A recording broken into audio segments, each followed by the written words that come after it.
Hey, if you're planning to wish for Chisa and bring her home, then you're absolutely in the right place. In this video, I'll break down exactly how her kit works, what makes her such a unique rhythm-based resonator, and how to properly build her from the ground up. Whether you're a veteran who wants to optimize her damage and healing potential, or a new player trying to understand her flow before spending your bowls, this guide will walk you through every step. By the end, you'll know not only how to play Chisa effectively, but also how to make her your centerpiece in any team.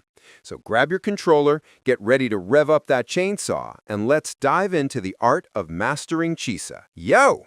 Welcome back to the channel, Kamusta sa inyong lahat. Chisa is for players who enjoy a technical kit that rewards mastery and precision. So if you decide you want to go and bring her home and need extra lunites and asterites, click the loot bar link down in my description and pinned comment for a massive saving of up to 25% and an additional 10% if you use my link. You can save on monthly lunite subscriptions, battle passes, and lunite top-ups.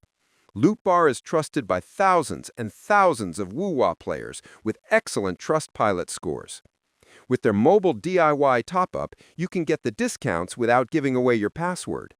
If you use my link in the description and pinned comments, you can get an additional 10% off your first purchase. So yeah, give it a try. And thank you Loot Bar for sponsoring this video. Let's continue.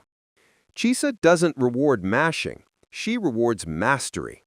She's the kind of resonator that punishes impatience, but pays you back tenfold if you learn her rhythm.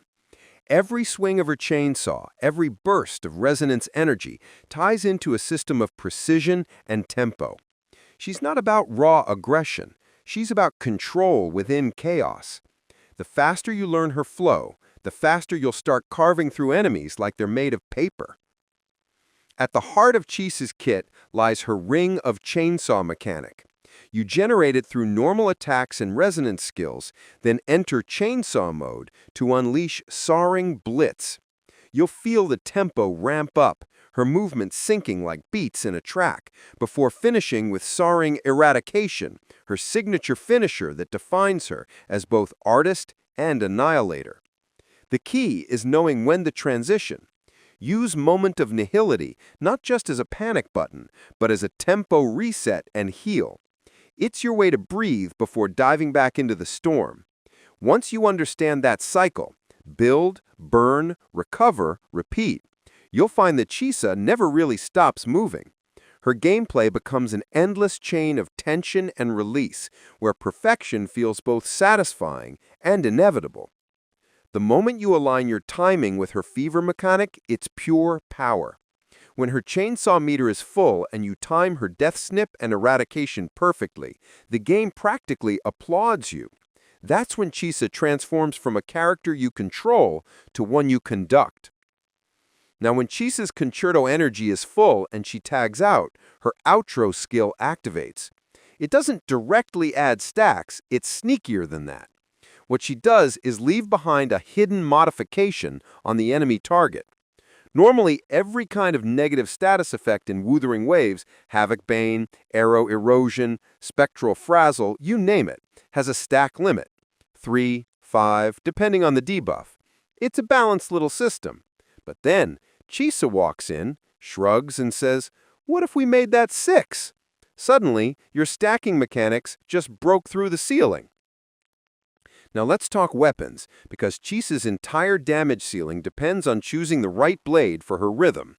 Her signature weapon isn't just statistically optimal, it feels designed around her kit's tempo. It gives an immediate 12% ATK boost, which already strengthens every slash of her chainsaw. But the real beauty lies in its passive. Each time you use her intro skill or apply a negative status, you gain an 8% resonance liberation damage buff, stacking up to 3 times for 15 seconds. These stacks build fast, rewarding an aggressive tempo where you're constantly cycling through abilities. When you reach the full 3 stacks, things get wild. Every time your allies inflict a negative status or deal damage related to it, the weapon grants a massive 24% bonus to all attributes for 15 seconds. This means her entire team benefits from her chaos, creating a feedback loop of boosts and mayhem. The effect can't stack with itself, but it doesn't need to. It's already absurdly strong. Tailor-made for Chisa's synergy-driven playstyle. This isn't just her best weapon, it's the one that turns her from a strong DPS into a rampaging storm of coordinated destruction. If you don't have her signature, don't panic. Wildfire Mark is a solid second-best option. It packs a crit damage substat and provides up to 24% liberation damage after you use her intro or resonance skill. Lustrous Razor from the standard banner is also a strong contender, granting attack substat with a liberation buff that scales up to 21% post-resonance skill. Verdant Summit rounds out the top picks, offering crit damage and a consistent 12% havoc damage bonus. And if you don't have any of these, the Battle Pass weapons are still reliable options that maintain her critical potential for a low-cost build. For Echoes, the upcoming Thread of Severed Fate set is your go-to. The 3-piece bonus gives you a 20% ATK increase and a 30% liberation damage bonus for 5 seconds whenever you inflict Havoc Bane. That synergy fits perfectly with Chisa's natural attack rhythm. For your main Echo, you'll want Reminiscence, Threnodian, Leviathan. It grants 12% Havoc damage and 12% Resonance Liberation damage in the main slot, enhancing every part of her rotation. For your secondary set, mix in any 2-piece Havoc set for an extra 10% damage bonus, because more Havoc damage means more destruction. Your 4-cost Echo should roll with crit stats, your 3-cost Echoes should focus on Havoc damage or ATK percentage, and your 1-costs should stack ATK percentage. As for your stat priority, you want crit rate first, then crit damage, followed by liberation, energy regen percent, and finally ATK percentage. Get that balance right, and you'll see her burst melt bosses in seconds. When leveling skills, the priority is clear. Start with her Resonance Liberation, then her Forte Circuit, followed by normal attacks, Resonance skill, and finally her intro skill. The Liberation defines her power spikes and directly scales with her overall damage output, while her Forte Circuit dictates how effectively she can loop her chainsaw mode. You'll want to invest early into Liberation because it scales her burst's core damage multiplier, increasing not just raw power, but also the rate at which she sustains her fever. Once that's maxed, enhancing the Forte Circuit allows for smoother transitions between her chainsaw states, reducing downtime and letting you maintain tempo longer in extended fights. Her normal attacks might seem basic, but upgrading them sharpens her ring of chainsaw generation and improves overall DPS consistency.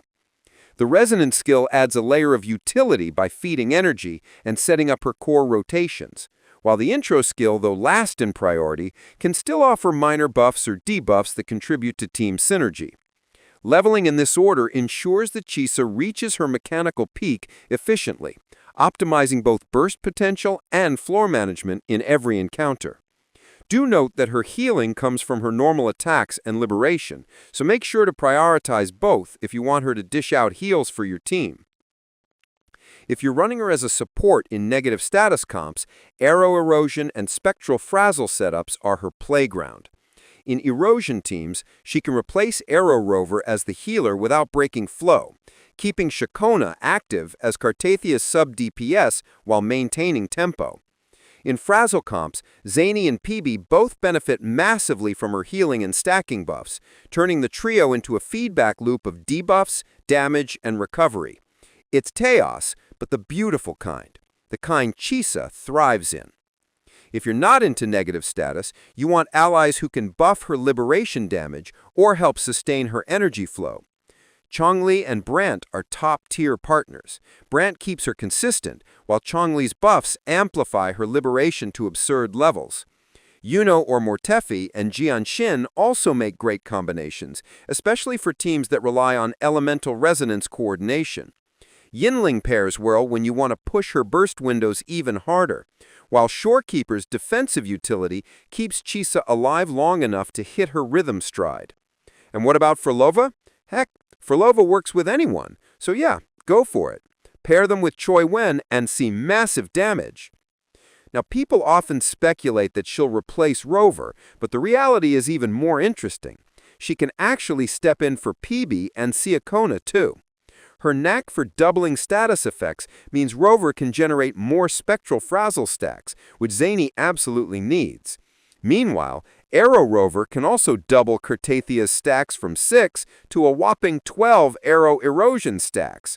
This clever interaction allows you to stay in Fleur-de-Lis form without constantly switching back to Cartathia, letting the Arrow Erosion stacks drain naturally. By the time you need to use her ultimate, you'll already have the 6 necessary stacks, meaning you can trigger it effortlessly. It's a subtle but brilliant efficiency tweak, making team rotation smoother and letting players feel like tactical geniuses rather than button mashers. And if your Phoebe is your cup of tea, Chisa and Rover can buff her frazzle stacks even more, increasing her negative status damage. How cool is that? In terms of raw numbers, Chisa's rotation averages around 99,000 without crits, and about 223 to 250,000 with a full crit chain. Around 38% of that damage comes from chainsaw mode, perfectly timed around her liberation buffs. It's not some universe-ending power spike, but it's a small, spicy kick like adding chili flakes to an otherwise respectable bowl of ramen. Her liberation itself can crit for over 150,000, which is always a nice moment of, finally, something hit hard, especially since the rest of her kit sometimes feels like being gently nibbled by a dozen overly affectionate kittens. Thus, if you really want her to pop, some investment in sequences will help. Her sequences are not to turn her support better, they are designed to make her roar. Sequence 1. Chisa becomes immune to interruption during Soaring Blitz and Soaring Eradication. Applying Unseen Snare grants a clean set of benefits. Chisa's ATK rises by 30% for 15 seconds, and she deals a fixed 61,803 havoc damage. This effect can only bring the target down to 61.8% HP at most, and each target can only take this hit once. Sequence 2. Chisa ignores 10% of the enemy's Havoc res when dealing damage. All nearby teammates caught in Thread of Vein receive a generous 50% all-attribute damage bonus, instantly making her more valuable in coordinated setups. Sequence 3. The damage multipliers of Soaring Blitz and Soaring Eradication are greatly enhanced, gaining a 120% increase that stacks with Woven Myriad Convergence.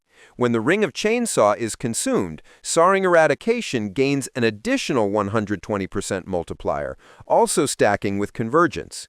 Both Blitz and Eradication gain a 50% increase to their vibration strength reduction rate, boosting their ability to tear through tougher targets.